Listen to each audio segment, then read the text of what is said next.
Good day guys, welcome to my YouTube channel. This is Ralph Ignacio, Peak Motors sa Abad Santos, Manila branch. And for today's video guys, kung naghahanap ka ng matipid na konsumo na pang araw-araw at medyo mahal na ngayon ng gasolina ngayon, nagtaas na ang presyo. So tamang-tama to, ang i-offer ko sa inyo ay ang 2026 namin na Mirage G4 automatic natin. So yan guys, alam naman ng lahat na matipid talaga to. Sobrang tipid nito itong Mirage G4 natin. So kilometer nito is nasa 20 kilometer per liter. So depende na rin yan sa driving habit nyo. Combination na yon, city drive tsaka long drive, 20. Estimate lang yun nasa 20 km per liter. Depende na rin yan sa driving habit nyo.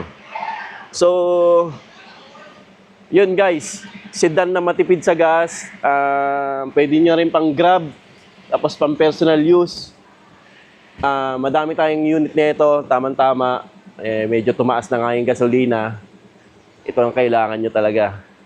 Mirage G4. So tara guys, samahan nyo ako na ikutin natin tong Mirage G4 kung ano-ano ba meron dito sa Mirage G4 natin.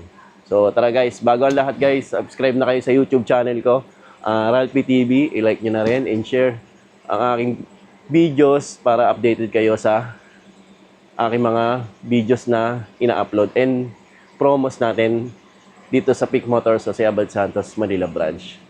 So, yun lang guys. Tara, samahan nyo ako. Ikutin na natin to Mirage G4 GLX Automatic.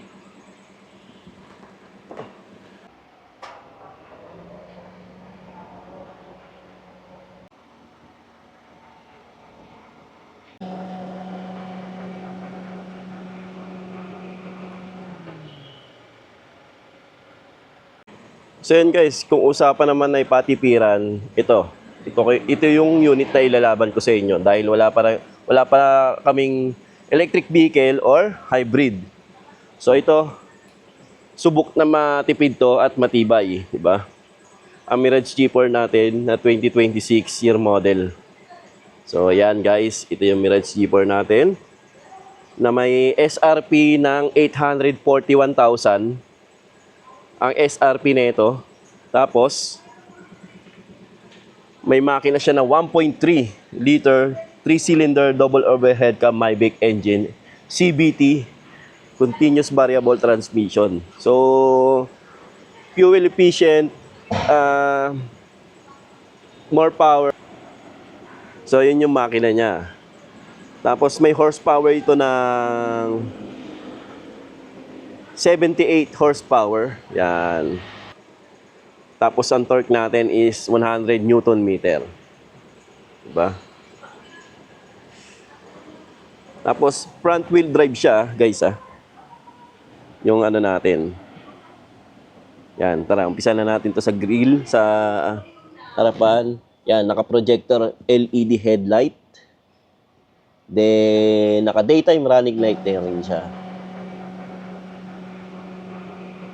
Yan. Then, meron siya dito ang abang na for fog light. So, itong variant na to is GLX variant. So, wala siyang fog light talaga. Tapos, yung ano niya, grill niya is dynamic shield front fascia design. Tapos, dito, yung signal light niya. Ilaw sa fender. Tapos, 15-inch two-tone na alloy wheels. Yan. Yokohama brand. Tapos, door handle niya is body color. Tapos, keyless entry with alarm. So, bali ito yung susi niya. Yan.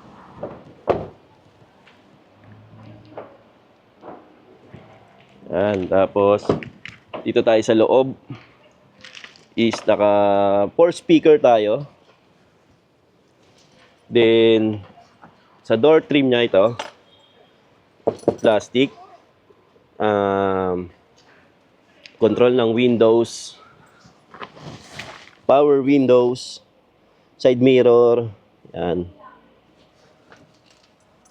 Tapos dito is yung instrument meter cluster niya. Yan. White lit instrument meter cluster. Na analog pa siya. So meron din siyang 7-inch na infotainment system na touchscreen, Apple CarPlay, and Android Auto. Tapos control ng aircon. Yan. Tapos start natin. Yun. Tapos steering wheel, you retain steering wheel with audio control. Yan. Tilt and tilt adjustment lang siya. Hindi siya tilt and telescopic. Tilt adjustment lang siya. Yan. Sa aircon. Glove box. Tapos USB. And tapos gate type na shift automatic CVT, tapos handbrake. Yan. Sa upuan naman nga is naka fabric seat material na manual ang adjustment. Tapos dual airbag yan. Driver side and passenger side. Dual airbag. Patayin na natin. Tapos sa 42 fuel tank capacity. Tapos dito tayo sa third row. So yun guys. Sobrang luwag na ito guys to. Tingnan nyo. Ako 5'11 ako. So maluwag siya. Dito sa loob. 5'11. Yan. So super komportable ka dito sa Mirage G4 namin. Ayan. Tapos meron siya center armrest with cup holder. Ayan. Isofix.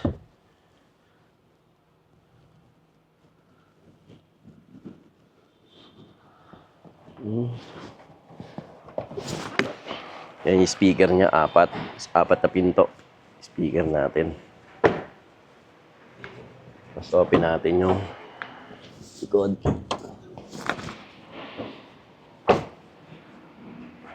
So dito sa ilaw niya sa likod is naka-halogen yung signal light. Then yung reverse light. Tapos yung tail lights niya is LED. LED yan. So meron siyang design dito na itim na parang garnish. Yan. Tapos manual yung open ang, tapos wala siyang cover dito.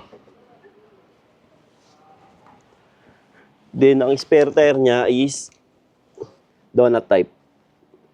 Ang spare tire niya.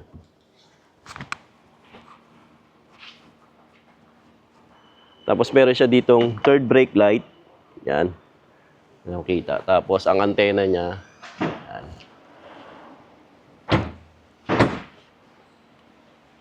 Yan guys. Tapos reflector, bumper.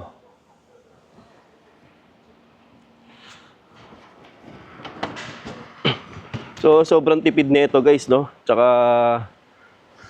bakit kailangan mo pa subok na to?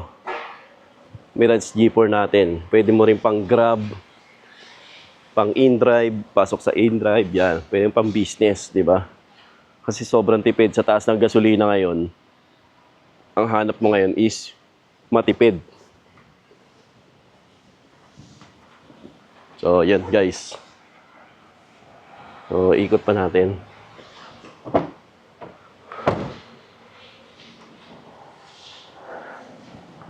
Tapos guys, equip na rin siya ng Hill Start Assist yung Mirage G4 natin. So, is sa mga features na nadagdag dito. So, yun lang guys. Quick review lang natin ng konti itong Mirage G4 na GLX CVT. So, mga available colors nito is red, gray, and silver. So, meron ding white din nito na lumabas. White solid ang tinatawag. So, yun lang guys. Lalagay ko sa...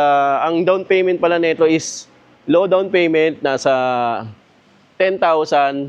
Tapos, ang monthly is nasa 15,000. Subject to bank approval yan. Tapos, ilalagay ko na lang yung full details sa description yung unit netong kung ano yung mga previous niya at yung mga pinamimigay natin na iba pang previous na kasama. So, yun lang guys. Quick review lang talaga itong Mirage G4 na pinakamatipid sa aming no? Yan. So, kung ano pa inaantay nyo, mag-avail na kayo, message nyo lang ako sa number ko sa 0906-441-0985. Yan. So, yun lang guys. See you dito sa aming dealer. Bye guys.